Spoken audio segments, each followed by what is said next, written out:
O suplente de deputado estadual Pedro Lobo, do Partido dos Trabalhadores, foi detido pela Polícia Federal no aeroporto de Juazeiro do Norte, no interior do estado.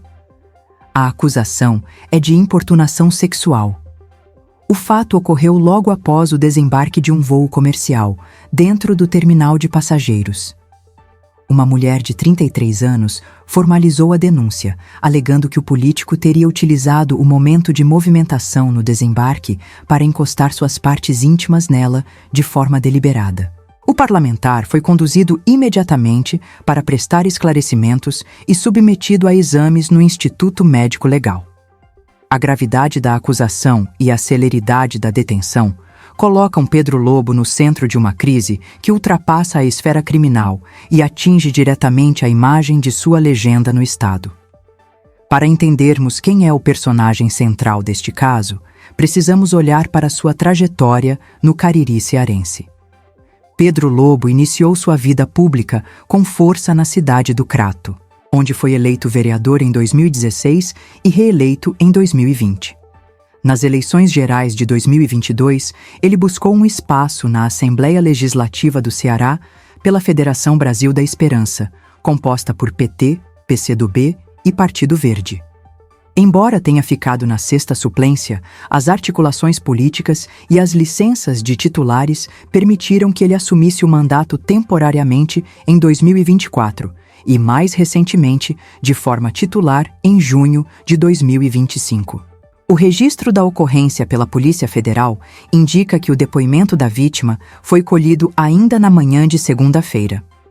A defesa do parlamentar, por meio de nota oficial, tenta descaracterizar a intenção dolosa.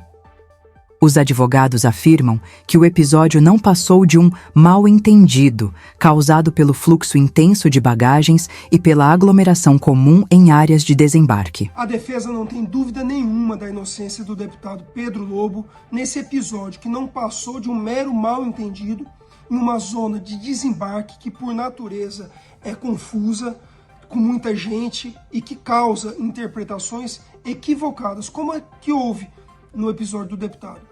Segundo a defesa, Lobo está colaborando integralmente com as investigações e confia que as imagens das câmeras de segurança do aeroporto poderão esclarecer o ocorrido. Por outro lado, o Partido dos Trabalhadores no Ceará reagiu com rapidez incomum. Em uma reunião emergencial, a sigla decidiu pela suspensão temporária da filiação de Pedro Lobo, classificando a medida como cautelar enquanto durarem as apurações judiciais. Em 2026, a ética parlamentar está sob escrutínio rigoroso, e o fato de a detenção ter sido efetuada pela Polícia Federal, por ocorrer em área aeroportuária federal, dá ao caso uma visibilidade nacional que o PT desejava evitar. O ponto crítico que poucos estão comentando é a suspensão excepcional aplicada pelo partido. Ao suspender a filiação de forma cautelar, o PT tenta blindar a imagem da legenda antes mesmo de uma conclusão do inquérito. Isso indica que a sigla avalia o risco político como altíssimo, especialmente em um ano onde a manutenção das bancadas estaduais é prioritária. Analise as consequências práticas. Se o inquérito avançar para uma denúncia formal do Ministério Público, Pedro Lobo poderá enfrentar um processo de cassação de mandato por quebra de decoro parlamentar na Assembleia Legislativa. A Assembleia Legislativa do Ceará tem sido pressionada por movimentos da sociedade civil a adotar posturas mais rígidas em casos de violência contra a mulher. Outro desdobramento relevante é o impacto eleitoral na região do Cariri. O Crato é uma base estratégica, e um escândalo desta natureza desidrata o capital político do parlamentar para futuras disputas locais. A estratégia da defesa em alegar aglomeração terá que enfrentar o detalhamento do relatório da Polícia Federal, que descreve um comportamento específico e não apenas um esbarrão acidental. O isolamento político de Pedro Lobo parece ser o caminho imediato tomado por seus pares, que evitam declarações públicas de apoio, para não se vincularem a um caso de importunação sexual em plena luz do dia. Em resumo, O caso Pedro Lobo coloca à prova os mecanismos internos de controle dos partidos e a celeridade da justiça em crimes de importunação. A vítima agiu corretamente ao denunciar o fato de forma imediata, garantindo que a Polícia Federal pudesse agir no local. As próximas 72 horas serão decisivas para sabermos se o suplente permanecerá em liberdade ou se haverá medidas restritivas adicionais. O resumo é que a carreira política de uma liderança do Cariri está neste momento em suspenso, dependendo agora de provas técnicas e testemunhais.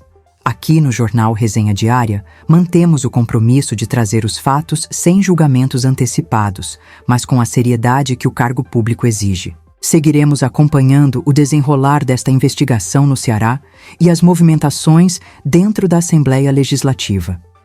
Entender como a justiça trata figuras de poder é essencial para compreendermos a saúde das nossas instituições. Para continuar recebendo informações verificadas e não ser pego de surpresa pelas notícias de amanhã, clique no botão de inscrever-se e ative as notificações.